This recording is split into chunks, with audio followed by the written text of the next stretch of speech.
Bonjour et bienvenue dans l'émission Un monde alternatif. Dans l'épisode d'aujourd'hui, nous allons parler d'un homme de valeur, respecté mondialement pour son courage, sa sagesse et ses nombreuses luttes pour la liberté et l'égalité. Vous l'avez bien deviné, il s'agit de Nelson Mandela. Faisons un bref retour en arrière pour comprendre le contexte de lutte en Afrique du Sud.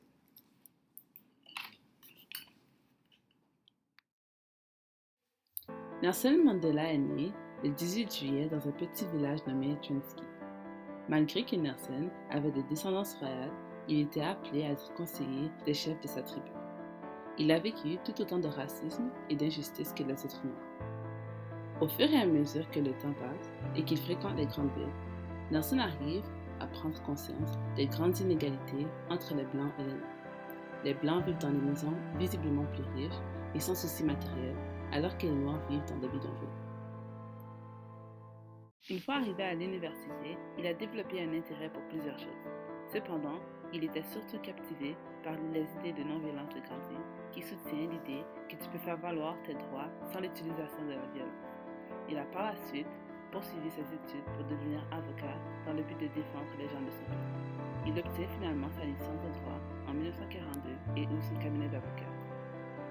En 1944, il devient membre d'un parti politique nommé le Congrès national africain, qui a pour acronyme ANC. Ce parti politique défend les droits et la liberté des différents peuples. En 1948, le gouvernement met en place un système de ségrégation raciale, l'apatride, qui veut dire séparation.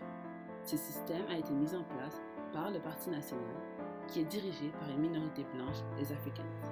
C'est le régime de loi qui déclare que les Blancs sont supérieurs aux Noirs, aux Indiens et aux Métis. Pendant longtemps, Nelson Mandela a cru que la liberté du peuple noir pouvait être atteinte par des actes de non-violence. Ceci dit, il a choisi ce concept de non-violence dans ses approches. En 1960, il a eu un changement de perception par rapport à la non-violence suite au massacre du 21 mars 1960 à Sharpeville. Cette manifestation avait comme objectif de combattre la loi contre les Noirs, Indiens et aux Métis qui les obligeait d'avoir en leur possession une passe dans laquelle était inscrite leur information personnelle. Toute personne qui était trouvée dans les lieux publics sans cette passe pouvait être arrêtée et être détenue jusqu'à la durée de 30 jours. Entre 5 000 à 7 000 personnes se sont réunies puisqu'ils étaient en désaccord avec cette loi qui les empêchait d'aller sur certains territoires qui étaient strictement réservés aux Blancs. Ils se sont alors présentés à une station de police sans leur passe en manifestant sans armes alors que certaines personnes ont lancé des roches. Sans avertissement, la police a commencé à tirer des balles qui ont tué 69 personnes et a causé plusieurs blessés. Suite à cette journée, Nelson a constaté qu'il avait besoin d'un nouveau plan puisque la tactique de la non-violence semblait ne pas fonctionner. Alors, c'est vraiment en dernier recours qu'il met en place dans le ANC une branche militaire en anglais nommée Spear of the Nation, auquel Nelson Mandela est le chef. Lors de leur réflexion, ils ont pensé à une série d'options et ont fini par s'entendre sur la mise en place de divers actes de sabotage. Ils ont alors décidé qu'ils allaient détruire des édifices et des propriétés gouvernementales. Suite à divers événements, Mandela s'est retrouvé en prison pour une durée totale de 27 ans. Les conditions de vie étaient médiocres, soit pires que celles des Blancs. La ségrégation était également présente dans les pénitenciers. Toutefois, ces conditions n'empêchaient pas Nelson Mandela de continuer dans sa lutte anti-apatride. Dès qu'il en avait l'occasion, il faisait passer un message pour demander l'unité du mouvement anti-apatride et l'intensification de la lutte. En 1982, Mandela fut transféré de prison où les conditions étaient meilleures. Par contre, ceci n'améliorait pas son état de santé. L'idée qu'un prisonnier politique mourrait en prison terrifiait le gouvernement. Et c'est ainsi que le président de la République à l'époque, Pieter Botha, lui offra la liberté contre un exil au Transkei et un renoncement à la non-violence. Nelson Mandela refusa son offre et lui répondit que la liberté ne se marchande pas. C'est ainsi, à plusieurs négociations et des pressions politiques internationales, que Nelson Mandela parvint à sortir de prison le 11 février 1990 à 71 ans. À sa sortie de prison, Frédéric de Klerk et Nelson Mandela discuta d'un accord de paix entre le peuple noir et le peuple blanc de l'Afrique du Sud. Cet accord signé en 1991 leur a permis d'obtenir le prix Nobel de la paix en 1993.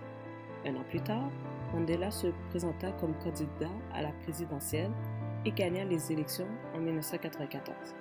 Nelson Mandela devint le premier président noir de l'Afrique du Sud. Son combat contre l'injustice prit fin lors de son décès le 5 décembre 2013. On peut dire qu'il est un personnage mémorable pour ses diverses tentatives afin de rétablir la paix.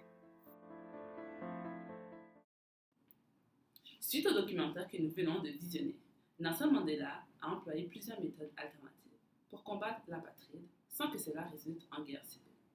Ces alternatives ont débuté par la non-violence. Par la suite, Nelson a opté pour le sabotage, la non-soumission et la réconciliation avec les Africains. Mais comment les gestes de Nelson Mandela ont-elles été une alternative?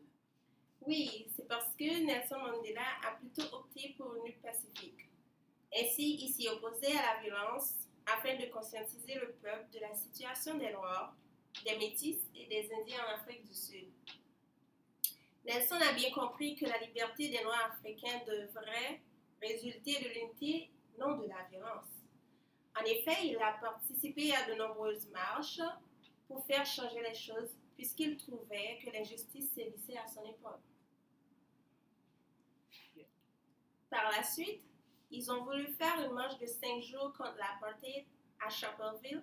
Malheureusement, comme ils étaient plus nombreux que les policiers, alors la tournure des choses avait changé dès le premier jour. Et nombreux sont ceux qui étaient morts, victimes de fusillades. Comme autre alternative de non-violence, Nelson a brûlé sa passe devant les policiers et les médias. Ah oui? Mais que veut-il dire par passe? À cette époque, chaque Noir était dans l'obligation d'avoir en leur possession une passe d'identification. De plus, ils appelaient les autres à en faire autant. Ensuite, à partir du 1er mai 1950, l'ANC appela la grève générale. Malgré la pression du pouvoir des Blancs, près de la moitié des travailleurs noirs sont restés chez eux et des manifestations s'organisaient dans les ghettos. Après plusieurs tentatives de non-violence, Nelson Mandela réalisa que cette alternative ne fonctionnait pas pour mettre fin à l'apartheid. À l'aide de son parti politique, l'ANC, le sabotage a été une alternative utilisée. À cet effet, Nelson et son parti ont mis des bombes dans les édifices et dans les bureaux gouvernementaux de l'apartheid. Oui. Une autre alternative employée par Mandela était la non-soumission. Il était déterminé à faire régner l'égalité dans son pays, pouvant même se sacrifier pour l'équité et la liberté de ses compatriotes.